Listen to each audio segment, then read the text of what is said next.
Hello, my name is David, and in this video I'm going to show you a tool I've been working on for a few months now. It's called the Augur, and it's a tool for solo role playing and for GMs. Once you start the tool or the game, you are greeted by this window where you can choose a game to load or create a new one. In this video I'm going to use a game I already created. So you select it here and you click on load. It takes a few seconds to load the data or to get the data into the program, and then you are greeted by this window, which is the main area or the main window of the game, and it's divided basically into three sections.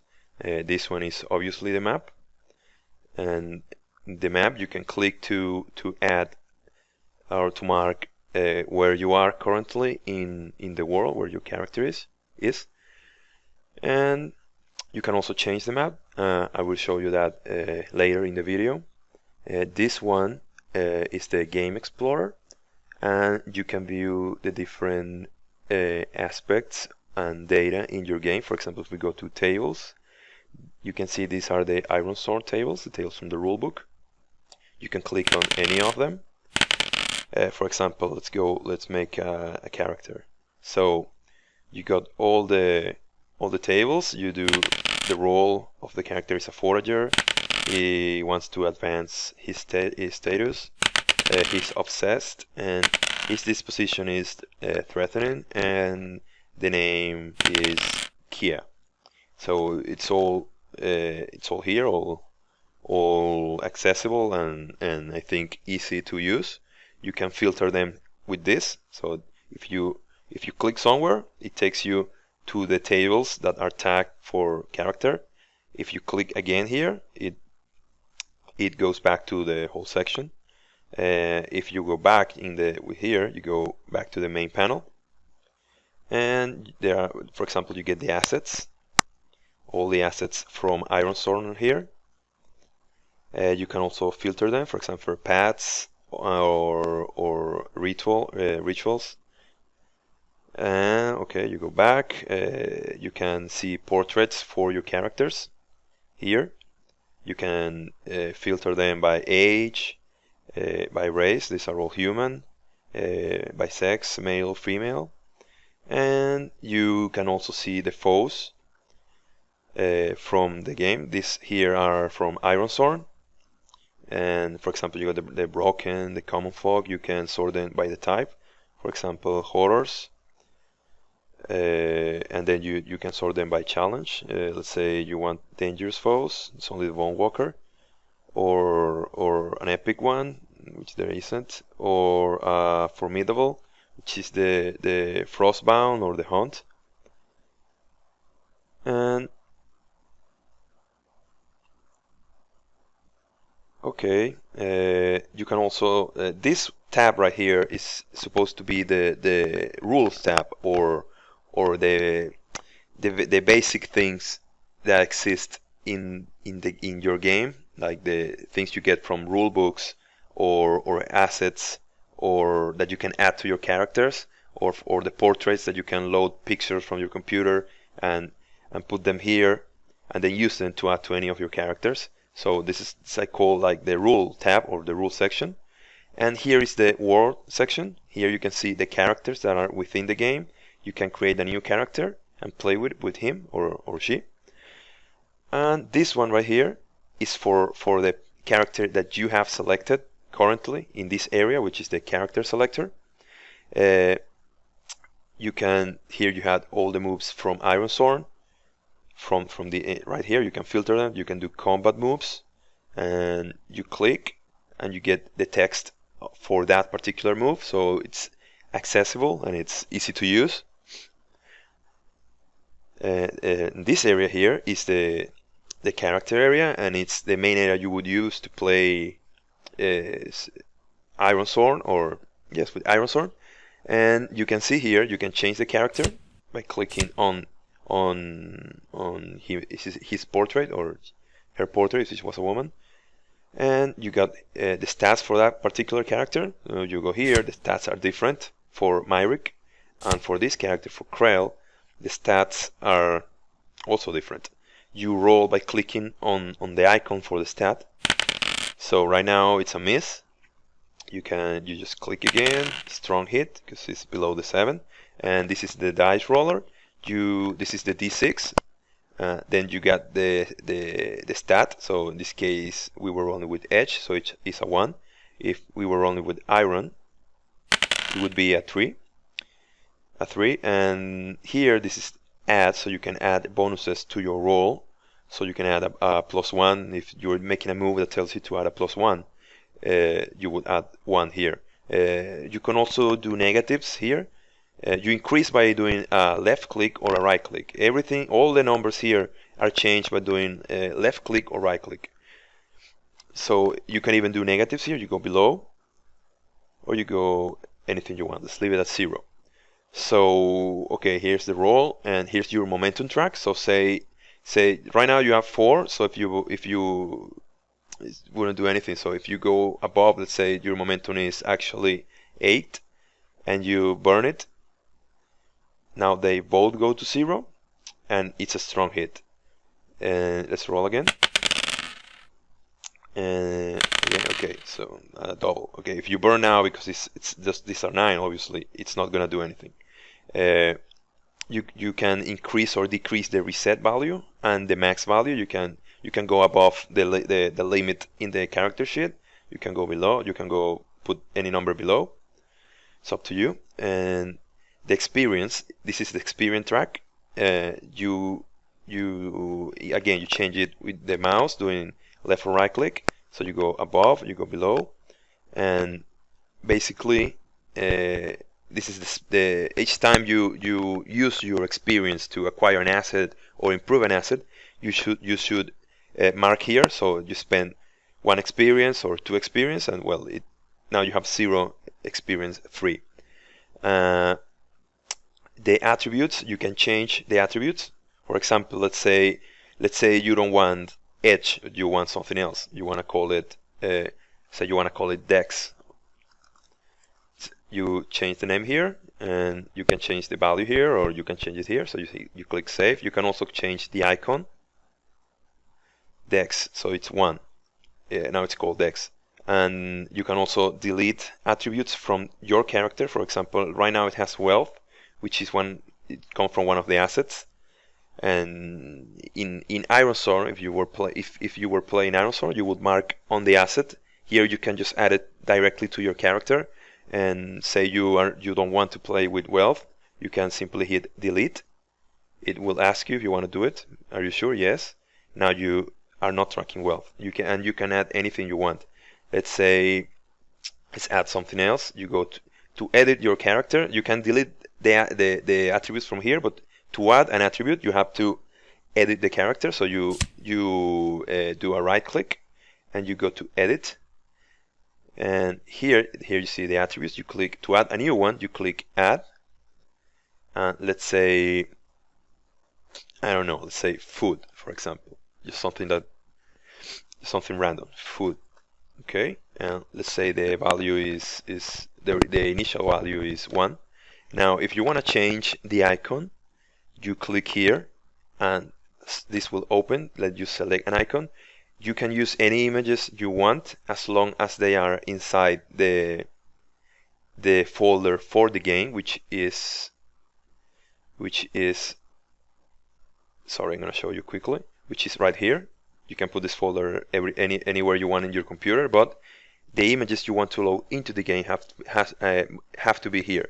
So you will click, and you will put it right here in the images folder, and they will appear when you click here. You go to images, and they will appear here. Now I'm going to use an image that it already comes with the game. So you go to icons, and for example, let's pick an apple to represent food. Okay.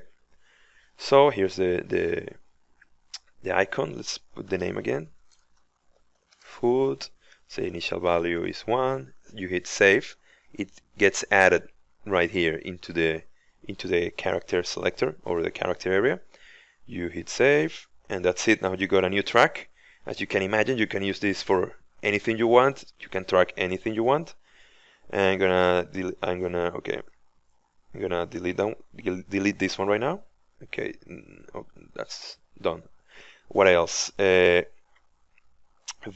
this area, you can access your vows. For example, this character has 2 vows. He has to secure the safety of Solasta, which in the map is this city right here, the city of Solasta. And he has to explore the ruins of Inara, which right now in this map is this area. So you would go to these ruins and you explore them to fulfill your vow. Vows have challenge ratings, or challenge levels, so you can click on them to change them. For example, this one is epic. If you do left click, it goes down. You can change. You can put troublesome if you want, or you can go back to epic. If you click in these spaces or squares, it increases the progress track for the bow. So if it's formidable, it goes up by 1, and so on, depending on the challenge rating. It also goes down by the same value. So if you right click, it takes 2. If you left click, that's 1. You can change the name of the bow. If you right click, you can rename it.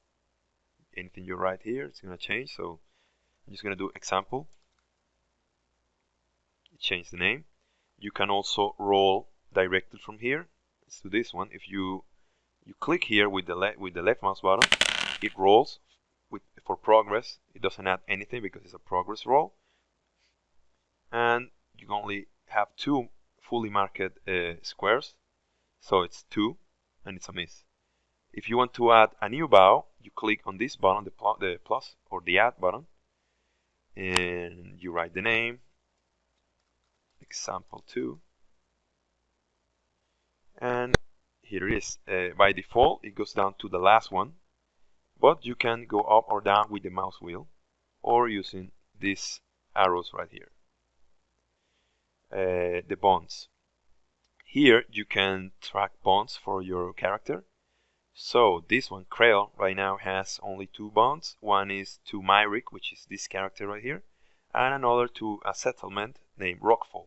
Here you increase the progress by left or right click, and you can add new bonds, the same as with bows, by clicking on the add button and adding a name. So you do add a bond, for example, and there you go. You have a new bond. If you click here, you can change the description. So it's supposed to be short, like a 1 line, so you can remember what it means for your character. And now this one is the tracks. If you want to track progress for anything other than bows or bonds, you would go here to the tracks. Let's say we are going to journey from here to somewhere else. You could, for example, if you want to read the rules for the move, you click here, moves, and you got its quests. Sorry, no, it's adventure. And you undertake a journey. So here you got the rules. You're supposed to roll with wits. So you roll with wits, but let's create the track for the journey. Let's say it's we are in the city of Solasta, and we want to reach right here, which is called Valmora. So you write here reach Valmora, for example, and here you got a new track, and you can roll. Say, let's say we roll with wits. So we roll with wits. It's a weak hit, so you would do what you're supposed to do when it's a weak hit, and you mark progress. Let's say it's troublesome. Now it's a long journey. You have to go through this forest, then this dead forest, and then all these ruins. So let's say it's a formidable journey. So it's 1. You mark 1 progress. That's how you would play. And if you click here, you can roll for progress, which obviously is a miss because it's only 1. And you can add anything you want here for that you want to track. If you want to delete it, you right click and click delete. or let's see oracles. Right now, this is where you ask your yes and no questions. So let's say you're traveling because you just marked one progress and you are in this area. Let's say, do they find enemies in this place? Say it's a 50-50 and you roll a 60, so it's yes, you find enemies. They found enemies. So, well, you would do something about it.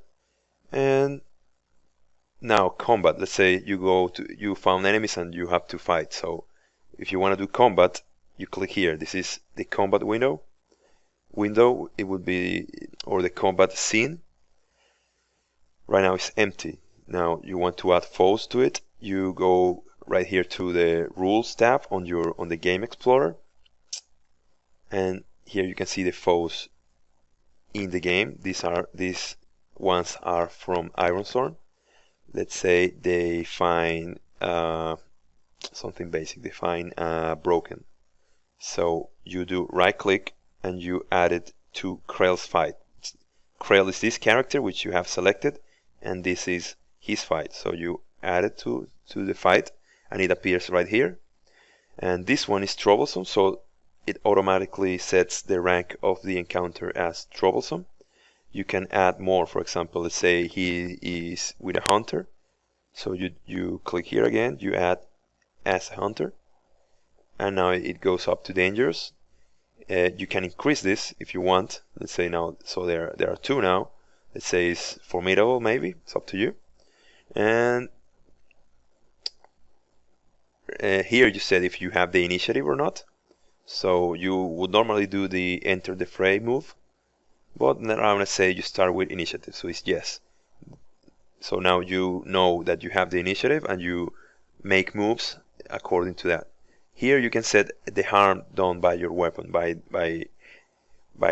according to the rules, most weapons do 2 harm, and if you are unarmed or using a weapon that's perhaps not appropriate to fight these foes, it would do 1. And you increase or decrease by clicking on the icon. So if you left click, if you right click, sorry, it goes down. If you left click, it goes up. And for example, if it's 1, it will do 1. It will increase the progress by 1. If it's 2, then for formidable, it increases by 2. You can roll from here, or you can roll from here. It's the same. It's here for convenience. So if you roll with iron, because you are attacking, you will get here strong hit. And here it tells you like 7 versus 2, the same as here. It's a strong hit.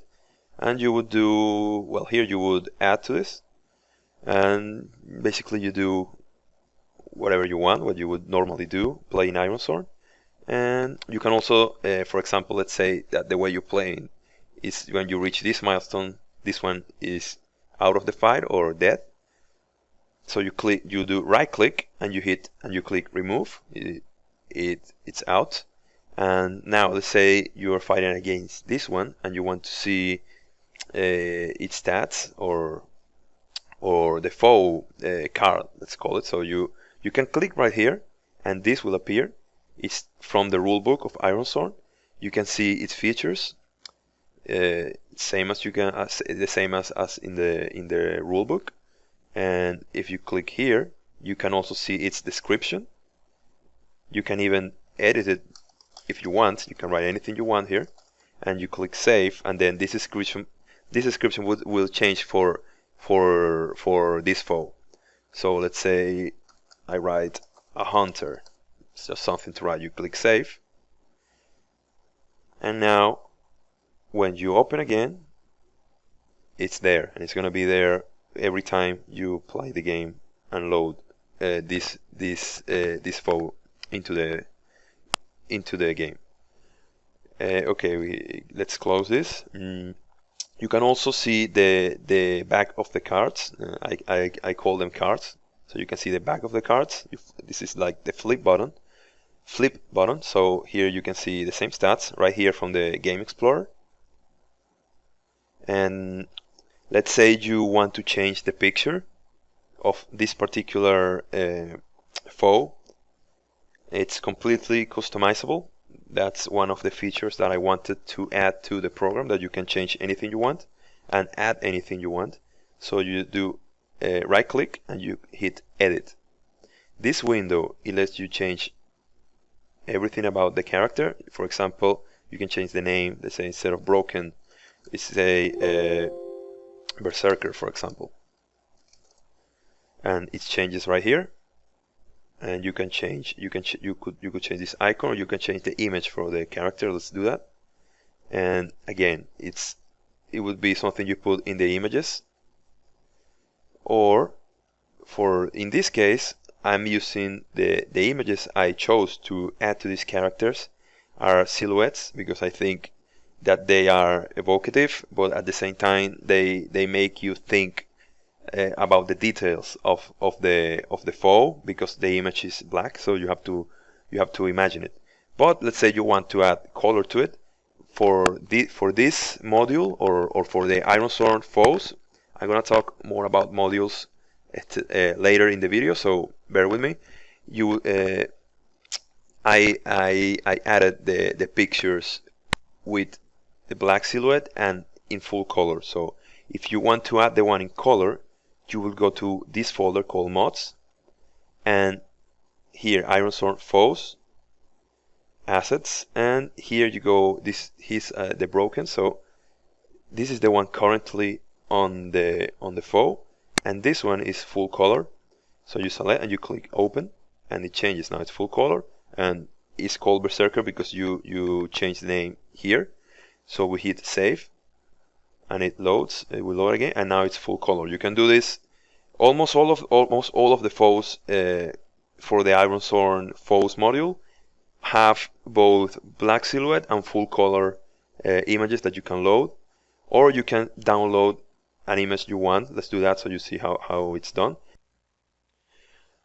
Okay, let's Google something, a warrior, and I recommend you always add the word transparent, so you get an image with a transparent background, or if you don't mind, you can use any image you want. Okay, so we go to images. I'm going to use images which have Creative Commons licenses, because I'm gonna upload this video into YouTube and I don't want to get into any kind of trouble.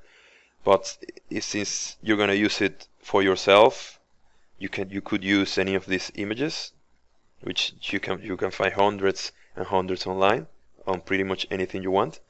But I'm gonna use one that's free. So let's pick this one. Okay, we go to the page, and okay, let's download. Okay, download. I'm going to go to okay, here's the download folder from your PC, right? So you just copy this. You just copy that into the folder for the Augur, right? In the image folder, you can sort it as whatever you like. You can make folders. For example, here's one called foes. You can put it here, or you could put it here outside. You could even put it right here. You could also select it from here, although I wouldn't recommend it. So let's leave it here. Okay, now we go back into the program. Let's change again the Berserker image, edit, and change image. You go to images, foes. Here is this one, open, and that's it. It's done. It's in the game. Now here is the image for the character. Now you can also create completely new foes. Here you write the type. Let's say it's also, let's say warriors. Warrior, okay, something generic. And change image. Let's use the same image. Okay, here you would write like the features. Say uses swords or anything you want.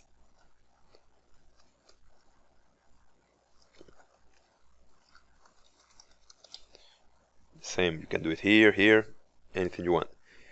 And you hit save. You can also change the icon that you see here, the icons here. So let's change it. You go to images, or again, you can download the icons from anywhere you want. I'm going to use some that I have here. Let's use this one, Viking shield, or okay, let's use this one. Actually, let's use something else because they already have this. Let's use this. Okay.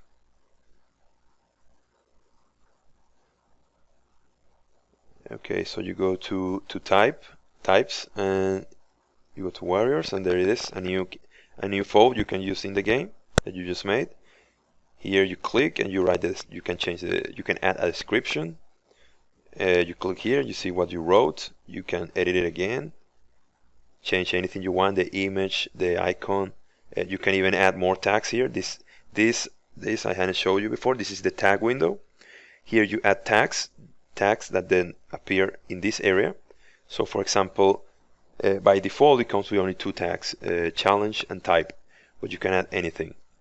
Let's say you add I don't know, armor, and this character is armored, so he wears armor. Or let's say he uses steel armor. Yes, steel. So you click add, you have this tag armor steel, you save, and now you have a new tag right here which is called armor steel, and it only shows foes which have armor, steel armor. So you can categorize foes and really anything within the program. You can add any categories you want and organize it as you see best, as you prefer, as you like. Okay, let's see the assets for the game. The assets are right here, and they are all here. They have the description for each level of the asset. You can click to say it's marked, but right now they are not assigned to any character. This is like the rules. So you would grab something from here and give it to a character. So let's say we're going to give one of our characters a path. So battle scar. Let's say that this character is battle scar. So we do right click and we add to the character, and now he has the asset. Now if you go to this character here, this is the area where you would see the things or the data for this character. You click here, you go to assets, and you see that he has the combat talent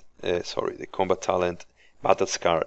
These ones I loaded before, but this is the new one. So let's see Myrick, who has no assets. Okay, let's try this one.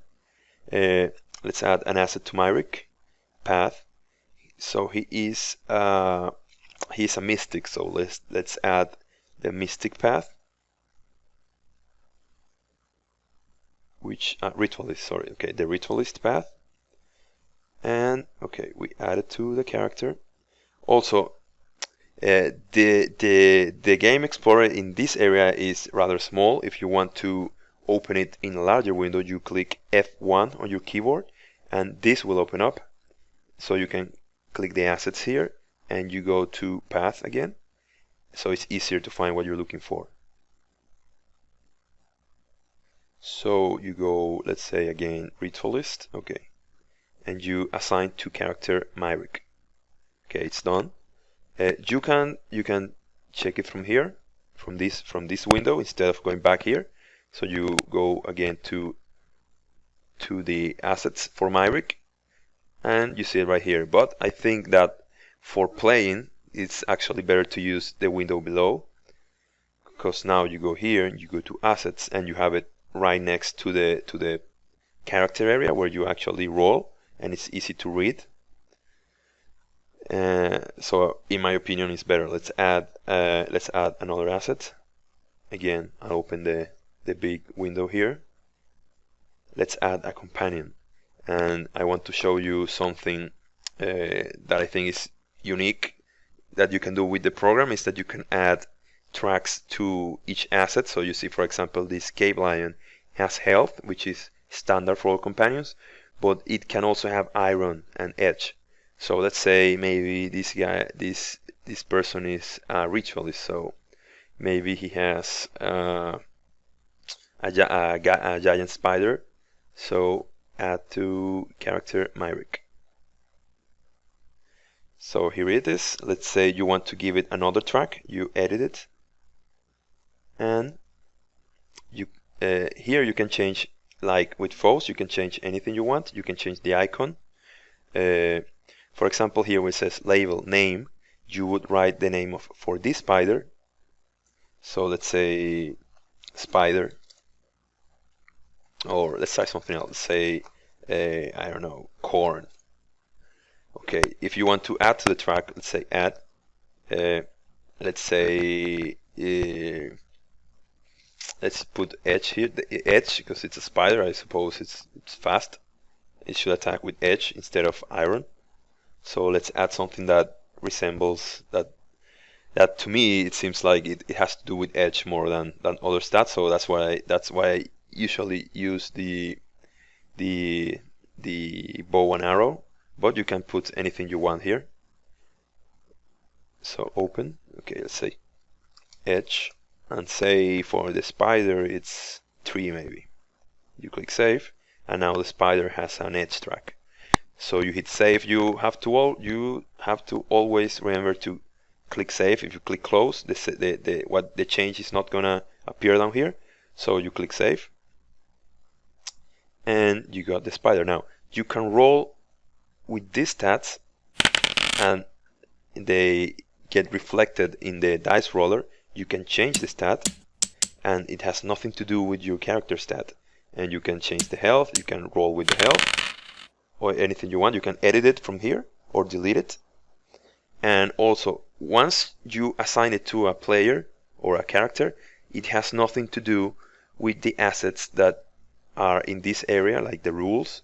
So if you go to the rules and the companion, you see it's the same as before. Health, it has no name. So it's completely independent. If you change it here in the assets for the rules, it's going to change for everything you do afterwards.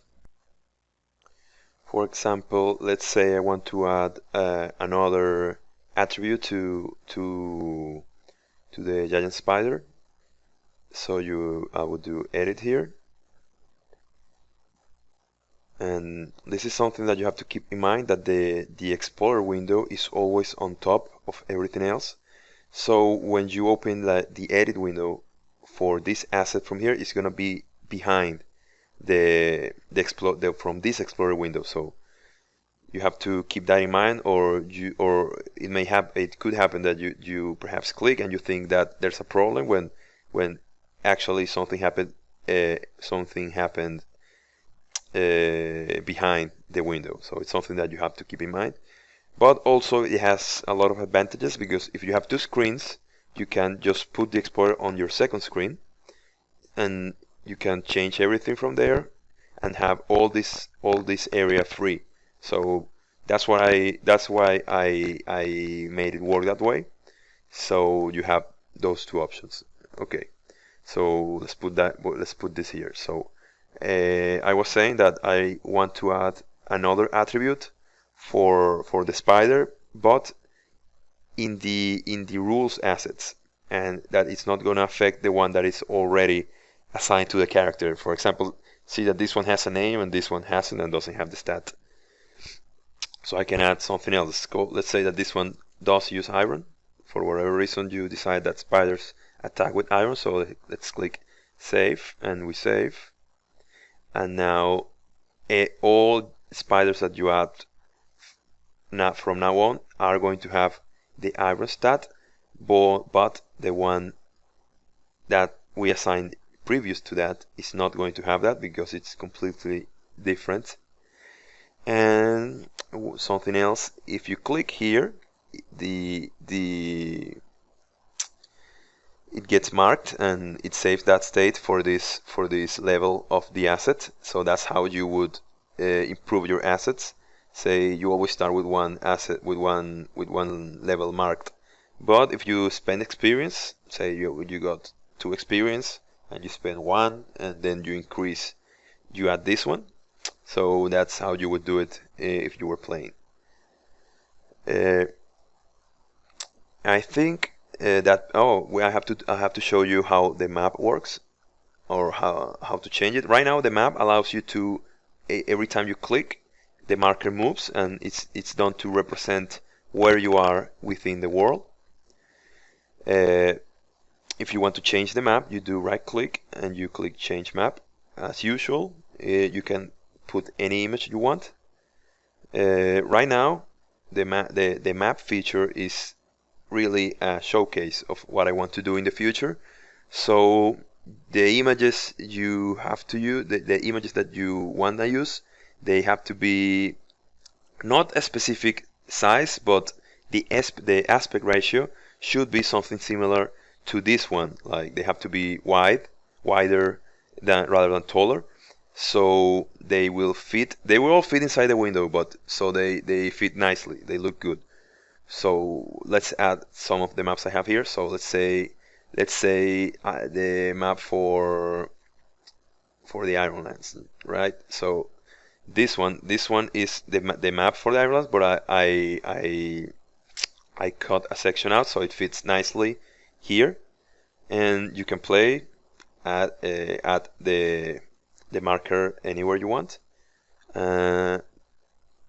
You can use any map you want. These are some other maps that I have made that I made. Let's say, for example, this Wild. It's the same map as the previous one, but there are no settlements, no cities. So it's more in the spirit of Ironsworn, I suppose. There are no cities, but just some wilderness. You can add any map you want. Like here, there's also one that's settled, for example. That's the same map, but only settlements, no cities. So it all depends on your fiction, and you can make any map you want. If you use something like Incarnate, or if you download a map that someone else made, you can add it here. In the future, I want to make this map much more interactive. I want to make it so you can add your own icons here. For example, you can add an icon for a castle, a ruin, anything you want, and that icon is, you click on it and it's going to show you something that relates to that particular place, and things like that. But that's ahead in the future, and it's not something that is done now because it's going to take me a long time to do it. So now it's time I explain to you about modules and how it works. So the main menu for the program appears when you click escape key. Okay, so this is the game menu, and from here here's the save button. So the changes that are made to the characters, you have to save. You have to click save here, so they are stored in a file in your computer from which you can load later. You have the option to make a backup. When you click save a backup, it basically creates another game with the same data as the one you were playing before, and you continue playing on that game. Load is currently not in the program. If you want to load another game, you just close the program and open it back up and load a different game file. In the future, I'm gonna enable it so it should work in the future. So the module manager, you click here. It takes a while to load because it has to load the data from all the modules that you have in your computer, in your folder. So here's the modules that are installed, and here are the modules which are actually loaded in the game. You see, you have this one is called Augur Base Fantasy, and right now it contains the four portraits that you saw. These 4 portraits that you can see here. 5 portraits, sorry, the 5 portraits right here. Ironsworn, which called Ironsworn, which is like the basic Ironsworn rules, or it contains the moves and it contains the tables. That's all that's here. this one contains the assets for Iron Sword, and this one contains the foes. So if, for example, you are playing and you don't want to play with the foes from Iron Sword because your setting is different, you simply download this one at the beginning of the game. I don't recommend unloading modules in a game that you are already playing, because if something from that module is in your game, for example, if your combat window has one of the foes from Iron Sword and you unload it, it's going to create an error and it's not going to work. So don't unload modules from games that you are already playing. Loading new modules into a game is always safe. So for example, let's try this one, which is called Augur Portraits. We come with, here's a description, 30 high quality portraits for Patreon supporters. And this, I'm going to take the opportunity to tell you that I'm going to set up a Patreon to support the development of the Augur. The program is free. You can download it right now for free.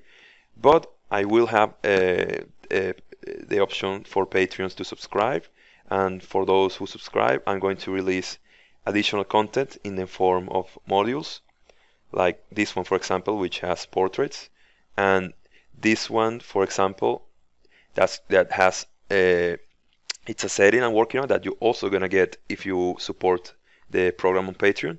You're gonna get the PDFs for the settings with history and things like that, and also a module that puts the setting in the game. I'm gonna use this one as an example that you can load modules, and anyone can make a module. You make it from within the game. I will have to make a separate video to show you how to do it, but basically what you do is you create a new module, you put you fill the data here, and then it's gonna appear here, and then you load it, it's gonna be empty, and then as you create something in the game, you change which module you want to save it to. So you select the module you created, and it's gonna save it there. And then it's gonna create a folder, and you can copy that folder and send it to whomever you want, and that's how you share mods or modules for the Augur. But as I said, I want to make a separate video showing how to do it, like step by step. So for now, let's gonna load this module, which is the portraits. You click load, and it appears in this list, and then you click finish and reload.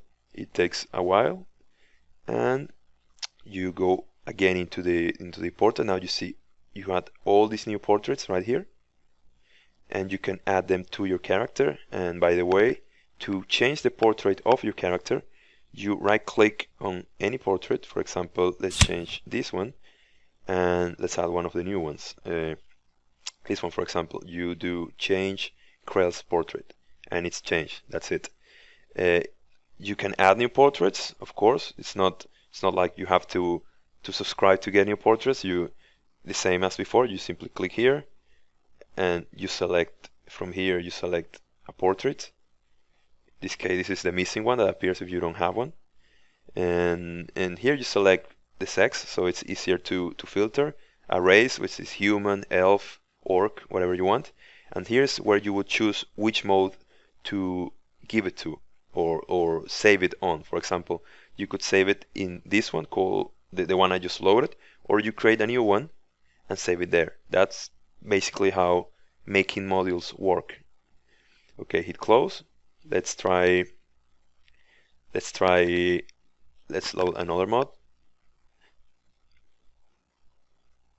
Let's say I load this one, the Augur Starfall. So you get a small sneak peek into what you would get if you support the program on Patreon. And the support, what you get is a way of me to thank you for supporting it. But what you're really paying for is to support the development of the program. I would say that the PDF and the modules are a bonus, because really what I want to do is keep improving the program. Okay, so finish and reload. And right now what it adds is foes, so you go to foes. It takes a little longer to load because each time you reload the modules, it has to load all the images again. But it's only slow the first time after you do it. Then it's a bit faster. So these are the new foes that you would get if you subscribe to the Patreon, and they have feature drive tactics which are specific to them, and they come with. I'm going to show you for the first one, for the first foe, what you would see. It's you got like a small description, like the habits, the threat, physiology. You get an image, of course. You get to see like in which locations you would find it or encounter it. For example, this one, the kiter, he dwells on mines and caves, like here. Uh, and basically, it's just a way to. So if you're playing and you encounter this foe, well, you can open it up and read about it. And this same window exists for all of this. They all have a story. So if you subscribe, you would get the PDFs, like this one, for example, which basically is a setting I'm making, and you get to see the description, history. You get to see places, and the setting is related to the map right here. So it gives you an explanation of what you would find in Riedra or Inara or things like that. It tells you what is the city of Solasta that you saw on the other map, that you see on this map, for example. So it's basically something to give something to people who support me on Patreon. So I'm making this so people get something back besides the program, which is free, but they give something more when they support the Augur and its development. And you get this, which is the lore. I call it the lore or the setting.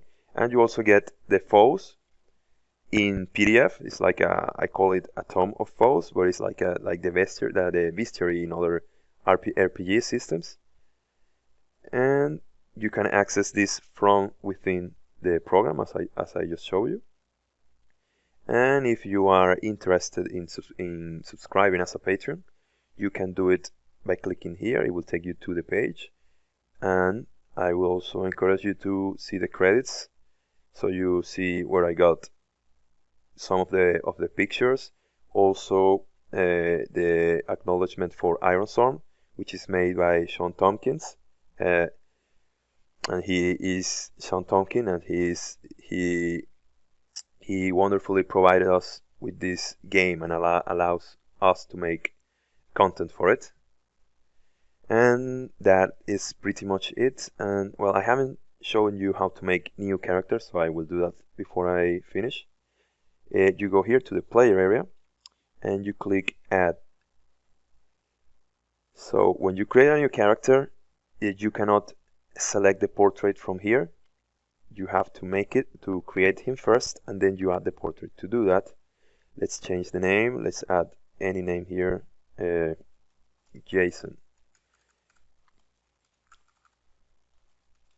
Jason, let's say it's male. We're gonna do this quickly, just some stats. Okay, we click save, and it gets added to the game explorer, but it is not added to the character selector.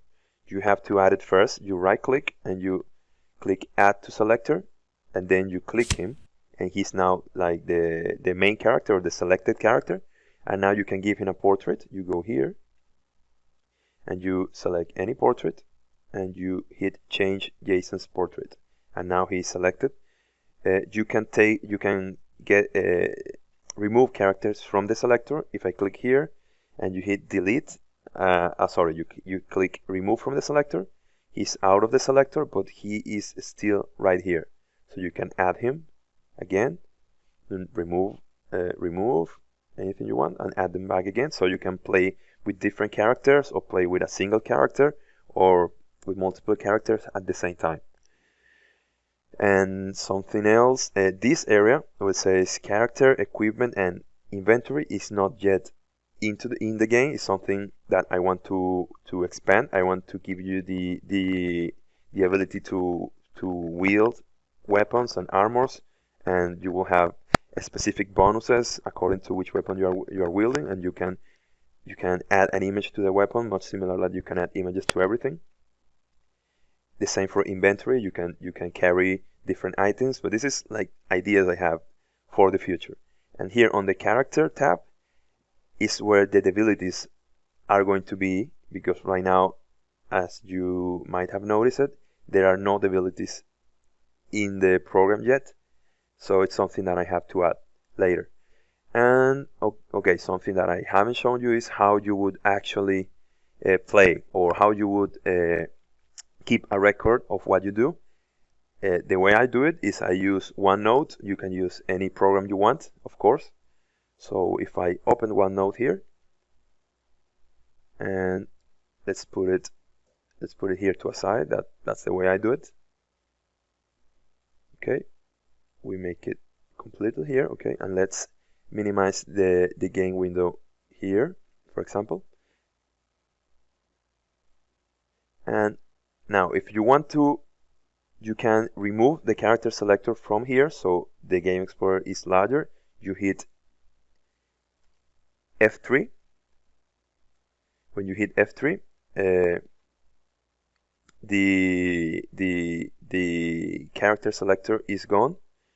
But if you click F2, the character selector now is right here, and you can move it around, and it always stays on top of everything you have on the screen. So you can put it on top of OneNote, for example. You can put it right here at the bottom, and now you play like this way. You write here, you make your rolls, and according to the results, you just write here, and you do basically everything I just told you about. You can do it from here. It's the same controls, but from the point that you can move it around.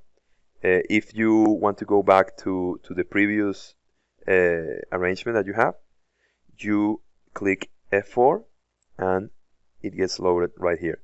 Notice that the map changed.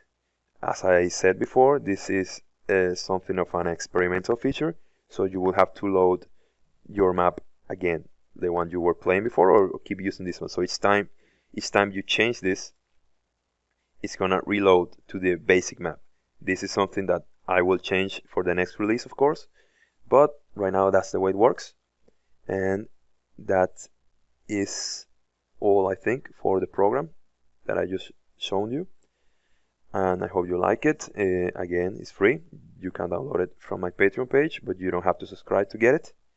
And if you like it and you think it's something that has a future and that you want to see evolve, I would encourage you to subscribe. There are different levels. You can pledge $1, or you can pledge $5, or you can even pledge $10 if you want, and it would really help me to keep improving and making the program better. So, well, thanks. I hope I was clear enough and that you understood everything I said. And, well, let's see if you like the program.